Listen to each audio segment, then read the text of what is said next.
क्या है ये? बैठ जाओ बैठ जाओ बैठ जाओ बैठ बदतमीज बैठ जाओ आके आप फिर देखोगे और आपका भी खैर नहीं, ध्यान जब आ जाएगा उसका भी खैर नहीं। ये इस प्रैंक का के बादशाह अब आग लगा रहा हूँ इसको।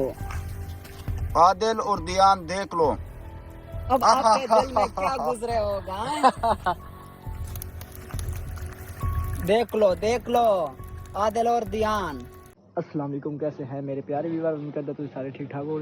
आज व्यूअर साडी जेहड़ी वीडियो है की टॉपिक है व्यूअर, आज दा जे साडी वीडियो दा टॉपिक है आज तुहानूं दस्सण लगा क्या काज़िम जाट को उन्होंने जिंदा जलाया, कौन जलाया, केड़ी वजह तो मतलब कि उन्होंने रोला चल गया की मतलब कि की कारण, क्या झूठ हो सब कुछ कर रहे हैं या सच? जे आवाम उन्होंने वीडियो वेखण वाली उन्होंने ये आज तक नहीं पता लग गया, 2 महीने हो चुके हैं व्यूअर, लेकिन उन आवाम को ये पता नहीं लग रहा क्या ये झूठ वीडियो बना रहे हैं या सच बना रहे हैं, मतलब कि व्यूज़ की खातिर कर रहे हैं की कर रहा है। व्यूअर रात का टाइम है, चेक कर लो इधर ब्लॉग वगैरह बन ले हूँ तो मैं रात को वीडियो बना रहा। अज दिन मैं कोई ना वेला हो वजह मैं वीडियो कोई नहीं बनाई, मैं चलो हूँ वीडियो अपलोड कर देइए अपने बना के। तो व्यूअर पहले यह वाली वीडियो चेक कर लो, फिर अगर दूसरी गल बाद ही करते यार। तो चैनल जरूर करना सब्सक्राइब, वीडियो करना बिल्कुल लाइक शुरू करा तो पहले आ वीडियो चेक कर लो, मोड़ इन्होंने अगली गल बाद कर दिया। वीडियो चेक करो। क्या है ये? बैठ जाओ बैठ जाओ बैठ जाओ बैठ बदतमीज बैठ जाओ। मैं इसके साथ ऐसा प्रैंक करता हूँ, जिंदा जलाता हूँ इसको। देखो आदिल और दियान, ये हमारा प्रैंक है। इसको आप जिंदा जला के आप फिर देखोगे और आपका भी खैर नहीं, ध्यान जब आ जाएगा उसका भी खैर नहीं। ये इस प्रैंक का के बादशाह अब आग लगा रहा हूँ इसको। आदिल और दियान देख लो। अब आपके दिल में क्या गुजरे होगा? देख लो आदिल और दियान प्रैंक करता हूँ, ठीक है ना? देख लो सम कार्य उस व्यूअर तुस ये वीडियो काज़िम जाट दी चेक कर ली, उस दे विच हुण मतलब कि ना काख शाख साट के उत्ते ना मतलब कि अग लावना चाहते, लेकिन व्यूअर बनेंदे ने इस तरह दा डिग, मतलब कि जिवें डिग नहीं बनींदा एक पराली दा या छोई दा, जे पेंडू भाई ना उन्होंने पता उसी पराली जेहड़ी हुंदी छोई, मतलब कि कक्खा दा ढेर एक बना के ना उन्होंने अग ला देंदे तां कि आवाम मतलब कि रुक जाए साडी वीडियो ते क्लिक करे, मतलब कि वेखे चंगी रीत भाई की कर रहे वाकई काज़िम जाट को जला दिता। लेकिन वो जलेंदे कि सिर्फ वो एक ढेर बना के कक्खा उन्होंने अग ला देंगे ताकि मैं साढ़े व्यूअर मतलब कि साड़ी फुल वीडियो वेखे, सानू कोई ज़्यादा पैसे मिले, यदी वजह तो झूठ ये वीडियो बना रहे हैं व्यूअर, और कुछ नहीं है। व्यूज़ दिखाते व्यूअर इतना सब कुछ कर रहे हैं।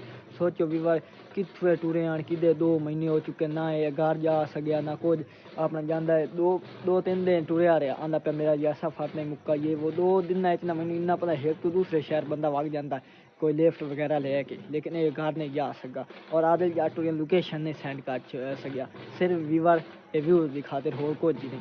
हूँ अगली इन्हों वीडियो वेखो तुसीं।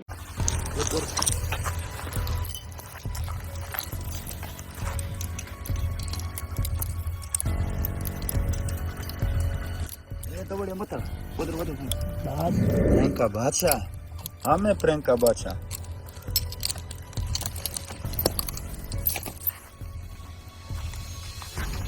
आज रात तुम इधर हो, ठीक है? जब जिंदा होगा तो सुबह मैं वापस आऊंगा। ये अपना मोबाइल लो, अपना वीडियो अपलोड करो, ठीक है ना? अब मैं जा रहा हूँ।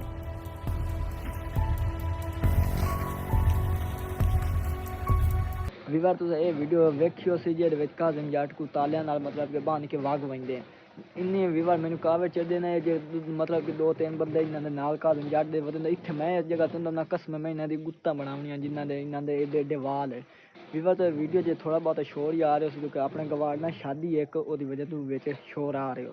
व्यूअर तुस ये वीडियो वेखियो जेहदे विच मतलब कि ताले बांध के जा रहे। व्यूअर पहले तुस आप सोचो तुस किसी बंदे हो मोड़ तुस वापसी घर चले जाते, क्या वो नहीं मतलब कि एक लक्कड़ नहीं तोड़ सकता, जंजीर नहीं तोड़ सकता, क्या वो ताले नहीं तोड़ सकता? बेवकूफ़ हो तुम भाई, इन्ना बांध के जाओ सारे उत्थे मतलब कोई बंदा वगैरह ही कोई नहीं या कोई मतलब कि सिक्योरिटी वगैरह ही कोई नहीं, तुम चले जासो नहीं। ऐसे व्यूअर एक वीडियो विखावा ले इन्ना लम्मा ड्रामा कर है व्यूज़ दिखाते इन्हों की की नहीं तो साडा पूरा 1 लाख सब्सक्राइबर हो गए तां अस इत्थों वीडियो की जान छड़िए और कोई नहीं व्यूअर।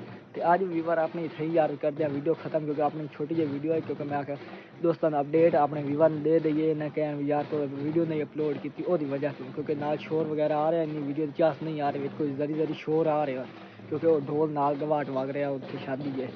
तो उम्मीद करता हूँ वीवर आज तुहानू वीडियो अच्छी लगी होगा, वीडियो अच्छी लगी हो जरूर करना चैनल सब्सक्राइब वीडियो में करना बिल्कुल लाइक। वीवर तुम इन्नी सारी तक कर सकते हो ना मैनू सपोर्ट इन्ने सारे तक कर सकते हो, मैं रात को वादे वकान एक वीडियो बना रहा मतलब कि झूठ और सच के बारे। तो वीवर तब तक दोस्तों करता हूँ अल्लाह हाफिज़, अपना बहुत सारा रखिए ख्याल, इंशाल्लाह अगर सुबह मिलता है कोई नेक्स्ट वीडियो। अल्लाह हाफिज़, बाय बाय।